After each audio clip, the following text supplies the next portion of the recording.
We are probably one of the last generations of Homo sapiens.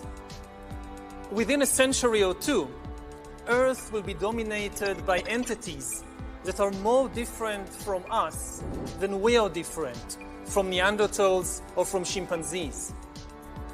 Because in the coming generations, we will learn how to engineer bodies and brains and minds. Because in the coming generations, we will learn how to engineer bodies and brains and minds. How to engineer bodies and brains and minds. The whole idea that humans have, they have this soul or spirit and they have free will and nobody knows what's happening inside me. So whatever I choose, whether in the election or whether in the supermarket, this is my free will, that's over. Free will, that's over. That's over.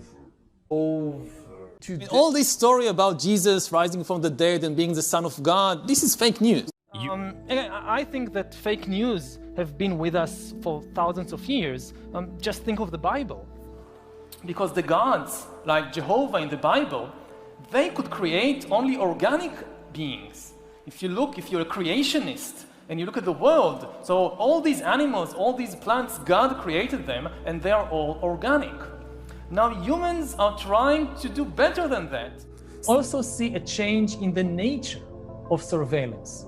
Previously, surveillance was mainly above the skin. Now it's going under the skin. Governments want to know not just where we go or who we meet. Above all, they want to know what is happening under our skin. Yuval नोआ Harari, जिसे कि बहुत से top leading leaders जानते हैं, जो कि काफ़ी ज़्यादा फेमस है इंडिया और इंटरनेशनल ग्लोबल लेवल पर, और शायद आप में से भी कई लोग इसे जानते हों। लेकिन अगर आप नहीं भी जानते हैं तो चलिए मैं आपसे इंट्रोड्यूस करवाना चाहता हूं इस इंसान को, जो कि बहुत से लोग क्रिश्चियन लोग मानते हैं कि he can be the perfect candidate to be the Antichrist. अब ऐसा क्यों मानते हैं और क्या ये एंटी क्राइस्ट हो सकता है, ये क्या सिखाता है, क्या कहता है, जो वीडियोस हमने देखे इनमें वो क्या बोल रहा है, हम सब जानते हैं इस वीडियो में। सो प्लीज़ बहुत ही ध्यान से सुनिए, क्योंकि ये वो इंसान है जिसे आप इग्नोर नहीं कर सकते हैं, जिसके बारे में जानना हमारे लिए बहुत ही ज़रूरी है। युवल नोआ हरारी। सबसे पहले ये जानने से पहले कि नोआ हरारी मानता क्या है, क्या उसका विश्वास है, हम ये जानते हैं कि ये है कौन, इसकी पहचान क्या है और क्यों ये फेमस है। तो सबसे पहली बात, ये फेमस इसलिए है क्योंकि ये वर्ल्ड इकोनॉमिक फोरम का बेस्ट लीडिंग एडवाइज़र है। क्लॉस स्क्वैब, जो कि वर्ल्ड इकोनॉमिक फोरम का फाउंडर है, उसका ये राइट हैंड है। उसके बाद ये फेमस इसलिए है क्योंकि इसकी बहुत सी किताबें जो उसने लिखी हैं वो बेस्ट सेलर बनी हैं, जिनमें से उसकी किताबें हैं sapiens, the brief history of humankind, 21 lessons for 21st century, homo deus और वगैरह। और ये किताबें कोई आम किताबें नहीं है, काफ़ी ज़्यादा फेमस हुई किताबें हैं, यहाँ तक कि बहुत से इंडियंस भी इसे प्रमोट करते हैं। तो इन सारी किताबों में से अगर मैं बताऊं इसकी जो फेमस किताब रही सेपियंस के बारे में, तो उसमें इसका ये विचार है, उसमें ह्यूमन काइंड की हिस्ट्री को बताया कि कैसे इंसान बंदरों से इंसान बना है, और पूरा उसने मतलब तब से लेकर 21st सेंचुरी तक की हिस्ट्री को बयान किया है। और जो मेन सार या समरी है किताब की, वो मैं बता दूं, वो ये है कि जो इंसान है, सेपियंस मतलब होता है द वाइज मैन, कि जो इंसान है उसकी सबसे बड़ी अचीवमेंट ये नहीं है कि वो बंदर से इंसान बन गया। वो बोल रहा है कि ये काफ़ी नहीं है, इंसान इससे भी और बहुत कुछ बन सकता है, जिसके लिए कि हम रास्ता तैयार कर रहे हैं। और फिर जो इसकी एक और किताब है 21 लेसन्स 21वीं सदी के लिए, तो उसमें वो ये बता रहा है कि जो आर्टिफिशियल इंटेलिजेंस है, रोबोट्स हैं, ये सब चीज़ें इंसान को मतलब पीछे छोड़ देंगी, ताकत के मुकाबले में भी, इंटेलिजेंस के मुकाबले में भी। सो वो कह रहा है कि हमें उस तरीके से अपने आप को तैयार करने की ज़रूरत है। बहुत सी और भी चीज़ें हैं, लेकिन ये कुछ मेन पॉइंट्स हैं जो मैं आपके साथ शेयर करना चाहता हूँ। इसके बाद इसकी अगर हम पर्सनल लाइफ को देखें तो युवल नोआ हरारी एक इजरायली यहूदी है, और ये गे है, और ये इंसान के साथ इसकी शादी हुई है। सो इसे वो अपना हस्बैंड मानता है। तो पिछले ही कुछ सालों में युवल नोआ हरारी ने बहुत सी पॉपुलैरिटी गेन करी है ग्लोबल लेवल पर, इंटरनेशनल लेवल के ऊपर। सो क्या है उसके बिलीफ, क्या वो कहता है अपने वीडियोस में, और जो वो कहता है, स्पेशली हम जो कि क्रिश्चियन हैं, हम जो कि खुदा को मानते हैं, बहुत ही शॉकिंग बातें हैं जब वो बातें करता है। सो क्या वो मानता है?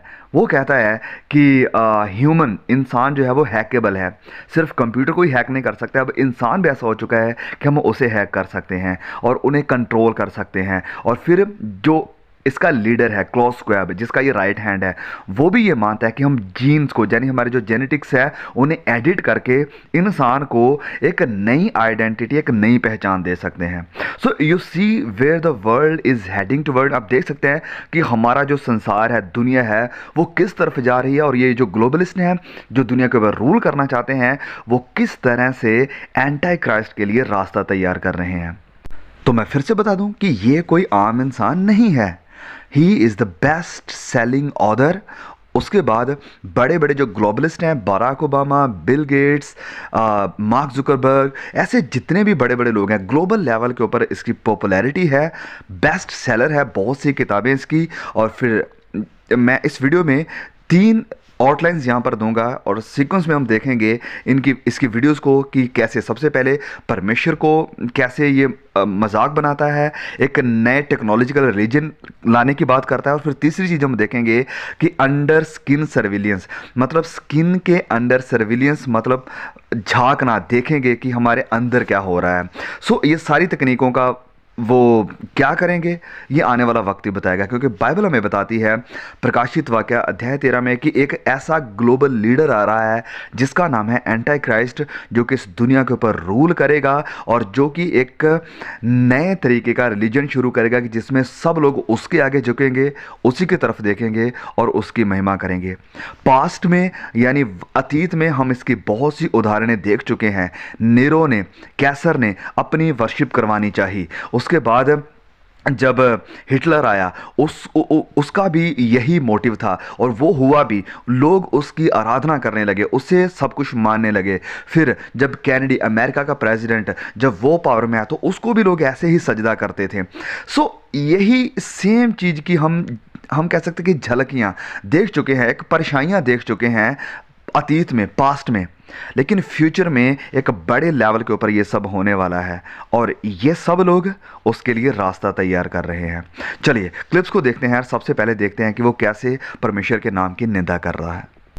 Next big projects of humankind will be to overcome old age and death and to basically upgrade humans into gods.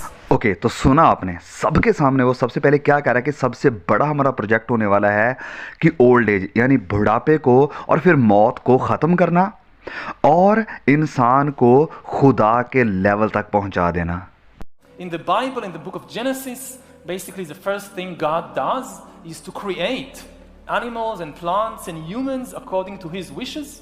We are now trying to gain this divine ability to ourselves, and in a way we are even reaching beyond what ancient religions ascribed to the gods, because the gods like Jehovah in the Bible, they could create only organic beings. If you're a creationist and you look at the world, so all these animals, all these plants, God created them and they are all organic. Now humans are trying to do better than that. देखिए, मैं explanation ज़्यादा नहीं दूंगा क्योंकि video काफ़ी लंबी हो जाएगी, इसलिए मैं जो वो कह रहा है सिर्फ वही दोहराऊंगा। तो यहाँ इस क्लिप में वो कह रहा था कि जो परमेश्वर ने इंसान बनाए हैं वो शुद्ध हैं, ऑर्गेनिक है, लेकिन अब जो हम कर रहे हैं हम उससे बढ़कर कर रहे हैं और उससे बेहतर करेंगे। Science is replacing evolution by natural selection with evolution by intelligent design. Not the intelligent design of some god above the clouds, but our intelligent design and the intelligent design of our clouds, the IBM cloud, the Microsoft cloud. These are the new driving forces of evolution. We are really acquiring divine powers of creation and destruction. We are really upgrading humans into gods. We are acquiring, for instance, the power to re-engineer life. ये कह रहा है कि हम एक divine ताकत को हासिल कर रहे हैं जिससे हम इंसान को खुदा बना देंगे और जिंदगी को भी यानी लाइफ को भी खुद बना सकेंगे। Humans are now hackable animals. the whole idea that humans have, they have this soul or spirit and they have free will and nobody knows what's happening inside me. So whatever I choose, whether in the election or whether in the supermarket, this is my free will. That's over. Oh, this is shocking. कह रहा है कि इंसान एक hackable animal है, इंसान को वो एनिमल बताते हैं और ये कह रहा है कि ये बात कि इंसान के अंदर जान है, आत्मा है, फ्री विल है, मतलब इच्छा शक्ति है, ये सब कुछ ख़त्म हो चुका है। इसके कहने का मतलब है कि हम अब अंदर से जान पाएंगे कि इंसान क्या सोच रहा है, क्या करना चाहता है, उसके अंदर क्या है, उसकी कोई इच्छा नहीं रहेगी, वही करेगा जो उससे करवाना चाहेंगे हम लोग। That's over. We don't have any answer in the Bible what to do when humans are no longer useful to the economy. You need completely new ideologies, completely new religions, and they are likely to emerge from Silicon Valley or from Bangalore and not from the Middle East. And they are likely to give people visions based on technology. Everything that the old religions promised, happiness and justice and even eternal life, but here on earth with the help of technology and not after death with the help of some supernatural being. That in 200 years, Earth is dominated by entities which are more different from us than we are different from Neanderthals. Different bodies, different brains, different minds. We are probably one of the last generations of Homo sapiens.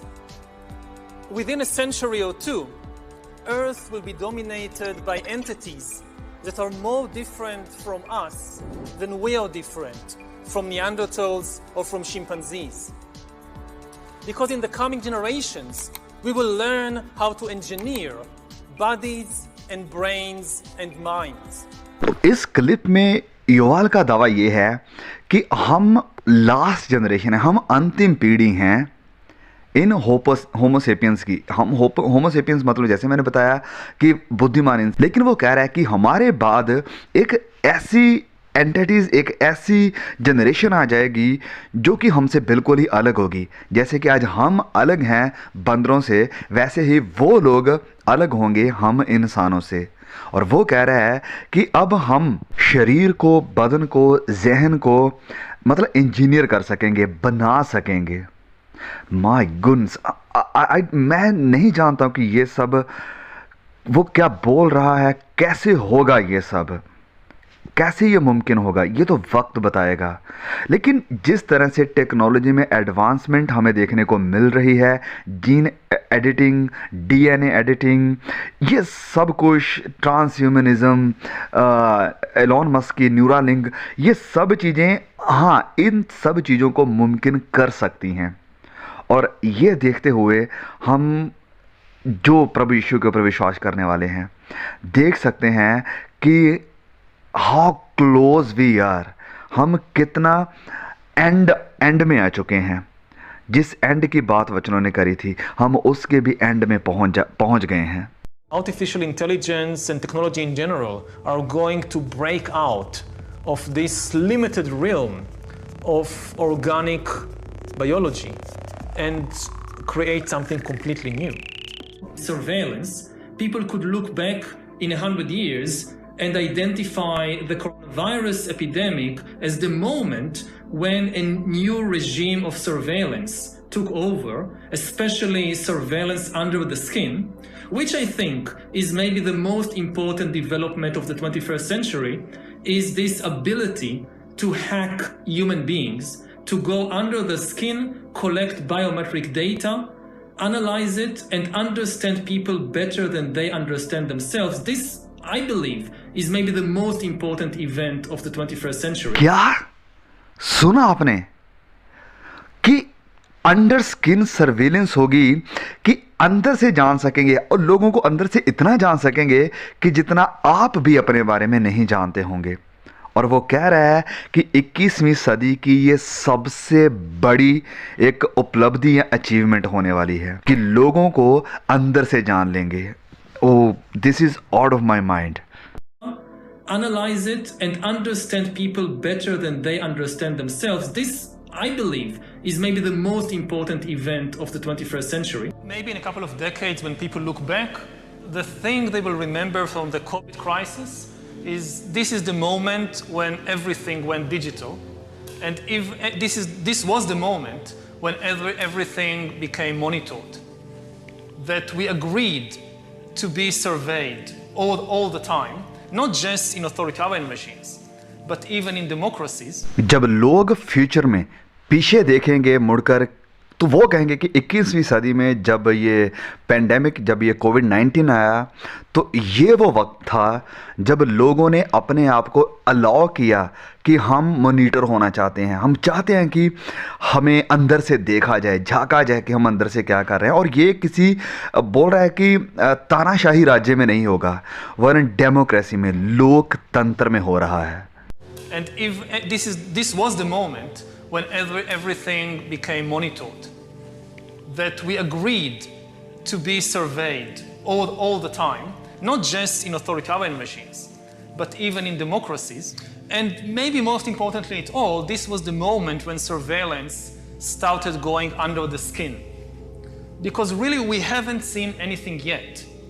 I think that the big process that's happening right now in the world is hacking human beings, the ability to hack humans. तो फिर आगे वो इस पूरे video में कह रहा है कि अब सबसे जो बड़ी प्रोसेस हो रही है दुनिया में वो है कि इंसानों को हैक कैसे करना है।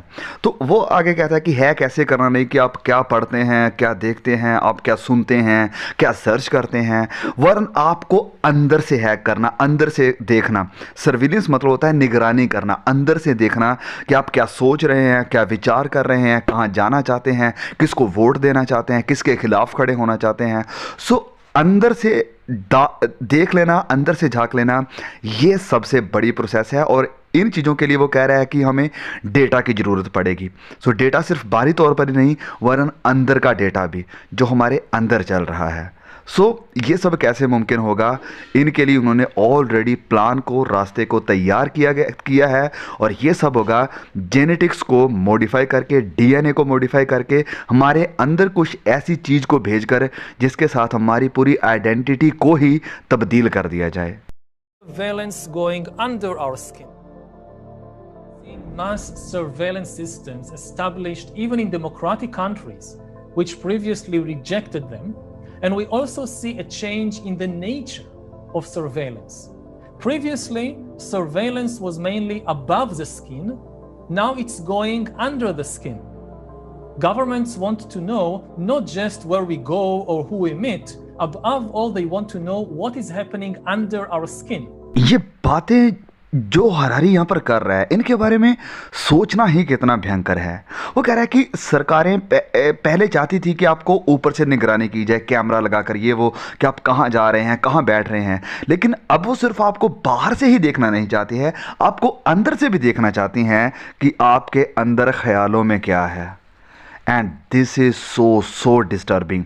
ये बहुत ही चीज़ ऐसी है जो कि मजबूर करती है सोचने में कि क्या फ्यूचर होने वाला है इस दुनिया का, ह्यूमैनिटी का।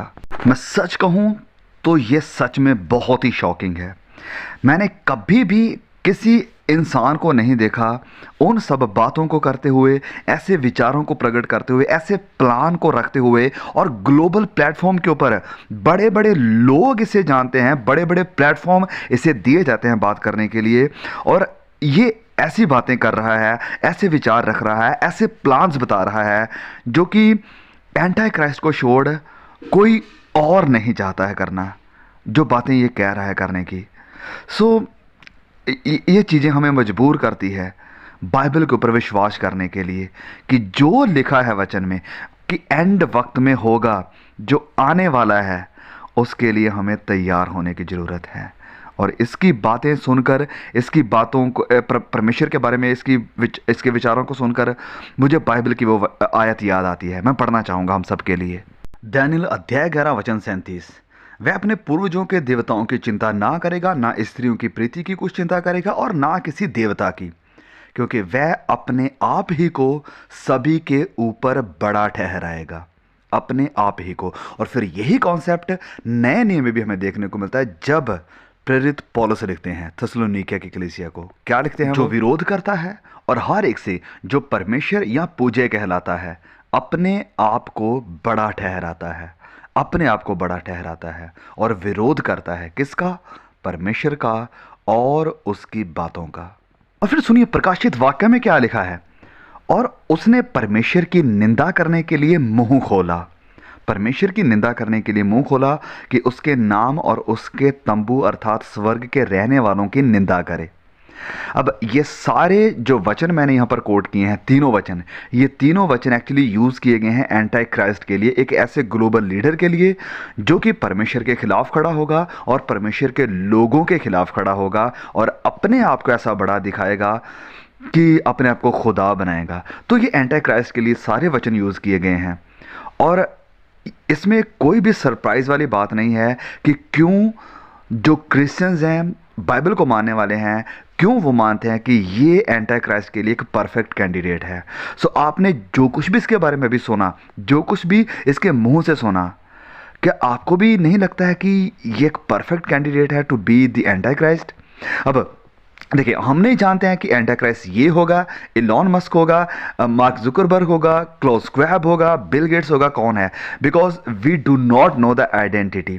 लेकिन हम बाइबल से एक बात जानते हैं और वो बाइबल में बात क्या हम जानते हैं कि एंटी क्राइस्ट आने वाला है, लेकिन अभी भी उसकी आत्मा काम में है, मतलब अभी भी उसकी आत्मा काम कर रही है। और इन सबको देखकर हम क्लियरली देख सकते हैं कि हाँ, एंटी क्राइस्ट की आत्मा काम कर रही है, बड़े जोर के साथ, बड़े इन्फ्लुएंस के साथ और ग्लोबल इंटरनेशनल लेवल के ऊपर वो काम कर रही है। तो ये लोग एक बहुत ही बड़े एजेंडा को लेकर आ रहे हैं, एक एजेंडा के साथ काम कर रहे हैं और जो कुछ भी जिस सिस्टम को ये ला रहे हैं, पुश कर रहे हैं, ये वही सिस्टम है जो कि बीस्ट का, एंटी क्राइस्ट का सिस्टम होगा। तो ये सब बातें, ये सब चीज़ें हमें भले सुनने में बड़ी इरिटेटिंग लगे, ऐसा लगे कि हम इसे सुनना नहीं चाहते हैं, इग्नोर करें, लेकिन हम इसे इग्नोर नहीं कर सकते हैं because this is a reality और हमें इसका सामना करना ही पड़ेगा। और ख़ासकर हम मसीहों को, अगर हम ऐसे सोए रहेंगे कि हमें इसे जानना नहीं चाहते हैं, इससे कुछ लेना देना नहीं है, तो हम सोए रहेंगे। इसीलिए आज ज़रूरी है कि हम इसे जानकर इसे ऐसा शेयर करें कि जो हमारे चर्च जाने वाले भाई बहन सोए पड़े हैं, अभी भी कोई विचार नहीं है कि आने वाले वक्त में क्या आ रहा है हमारे सामने, वो भी जग जाएं। और जैसे वचन में लिखा है कि जागते और प्रार्थना करते रहो, इसीलिए हमें जागने और प्रार्थना करने की ज़रूरत है। ऐसा वक्त इतिहास में पहले कभी नहीं आया जैसा जिसका सामना या जिससे विटनेस आज हम लोग कर रहे हैं। हाँ, हम 21वीं सदी के क्रिश्चियंस। सो प्लीज़ भाइयों, प्रार्थना करें एक दूसरे के लिए, दूसरे भाई बहनों के लिए, मसीही लीडर्स के लिए, कि वो इन सब चीज़ों के बारे में लोगों को सावधान करें, वार्न करें, जगाएं कि देखो, उठो, जागो, देखो क्या आया है, क्या हो रहा है हमारे समाज में, हमारी दुनिया में, ग्लोबल लीडर क्या कर रहे हैं। सो मेरी आप सभी से रिक्वेस्ट है कि प्लीज़ प्लीज़ प्लीज़ इस वीडियो को शेयर, बहुत ज़्यादा शेयर करें। और हाँ, मैं इस बात को क्लियर कर दूं कि इन सब बातों को सुनकर, ऐसी चीज़ों को होते हुए देखकर, एडवांसमेंट को बढ़ते हुए देखकर हम कहीं घबरा ना जाएं, डर ना जाएं कि ओ अब हम क्या करेंगे, क्या हो रहा है। नहीं, हमें डरने की ज़रूरत नहीं है, because the biblical prophecies are being fulfilled. Bible की भविष्यवाणियाँ पूरी हो रही हैं और ये हमारे लिए खुशी की बात है। अब मैं बताता हूँ कि खुशी की बात क्यों है, क्योंकि at the end we are the winner, कि हमारी जीत होगी, परमेश्वर के नाम की जीत होगी, शैतान और उसके कार्यों की हार होगी, परमेश्वर इन्हें लताड़ेगा। और इस सब को देखकर मुझे परमेश्वर के वचनों से एक वचन याद आ रहा है और मैं पढ़ना चाहूँगा, भजन संहिता अध्याय 2। सुनिए, बहुत ही ध्यान से सुनिए। जाति जाति के लोग क्यों हुल्लड़ मचाते हैं और देश देश के लोग क्यों षड्यंत्र रचते हैं। यहोवा के और उसके अभिषिक्त के विरुद्ध पृथ्वी के राजागण मिलकर और हाकिम आपस में षड्यंत्र रचकर कहते हैं कि आओ हम उनके बंधन तोड़ डालें और उनकी रस्सियों को अपने ऊपर से उतार फेंके। वह, सुनिए इस बात को, और वह जो स्वर्ग में विराजमान है हंसेगा, प्रभु उनको उपहास में उड़ाएगा, हंसी में उड़ाएगा। इनके इन सारे प्लान्स को देखकर, इनके सारे षड्यंत्र को देखकर, इनके सारे एजेंडास के बारे में सोचकर, सुनकर वो हंसेगा कि ये लोग क्या मेरे विरुद्ध प्लानिंग कर रहे हैं। आगे वचन 5 में लिखा है, तब वह उनसे क्रोध में बातें करेगा और क्रोध में ये कहकर उन्हें भयभीत कर देगा और उन्हें लोहे के डंडे से टुकड़े टुकड़े करेगा। तू कुम्हार के बर्तन के समान उन्हें चकनाचूर कर देगा। And this is the good news. ये अच्छी खबर है कि इन लोगों के मकसद, इन लोगों के एजेंडा कभी भी कामयाब नहीं होंगे, क्योंकि परमेश्वर इन्हें लताड़ेगा, चकनाचूर करेगा और आखिर में उसी की जीत होगी। और यही हमें प्रकाशित वाक्य 19 में भी देखने को मिलता है। और वह पशु और उसके साथ वह झूठा भविष्यवक्ता पकड़ा गया, जिसने उसके सामने ऐसे चिन्ह दिखाए थे कि जिनके द्वारा उसने उनको भरमाया था, जिन पर उस पशु की शाप थी और जो उसकी मूर्ति की पूजा करते थे। ये दोनों जीते जी उस आग की झील में जो गंधक से जलती है डाले गए। तो थैंक गॉड इस सब बातों के लिए कि परमेश्वर ने हमें दिखाया है वचनों में कि अंत में ये सब षड्यंत्र, ये एजेंडा कामयाब नहीं होंगे। परमेश्वर कामयाब होंगे। उसका बेटा राजाओं का राजा, प्रभुओं का प्रभु, वो बादशाह होगा और हर एक जीभ उसका अंगीकार करेगी, उसके आगे झुकेगी, घुटना टेकेगी कि वही राजाओं का राजा, वही खुदावंद खुदा प्रभु यीशु मसीह है। अब सवाल ये है कि क्या आपने प्रभु यीशु मसीह के ऊपर विश्वास किया है? क्या आपने अपने गुनाहों से तौबा करी है? अगर नहीं तो अभी बहुत ही सही वक्त है, क्योंकि परमेश्वर आपको हिला रहा है, आपको जगाने की कोशिश कर रहा है कि वक्त है कि आप जग जाओ, अपने गुनाहों से मुंह फेर लो, अपने गुनाहों से पश्चाताप करके प्रभु यीशु मसीह के ऊपर अपनी ज़िंदगी के लिए, उद्धार के लिए, अनंत जीवन के लिए विश्वास कर लो। सो प्लीज़ भाइयों, वीडियो ऑलरेडी काफ़ी लंबी हो चुकी है, बहुत कुछ था बात करने के लिए, लेकिन वक्त ना होते हुए हम आगे फिर किसी वीडियो में बात करेंगे। सो प्लीज़ इस वीडियो को शेयर करें, चैनल को सब्सक्राइब करें। प्रभु मुझे, आपको, हम सबको संभाल के रखे और इन अंतिम दिनों में अपना अनुग्रह दे, अपनी सामर्थ दे कि हम खड़े रह सकें, विश्वास में पक्के और मजबूत रह सकें। आमीन।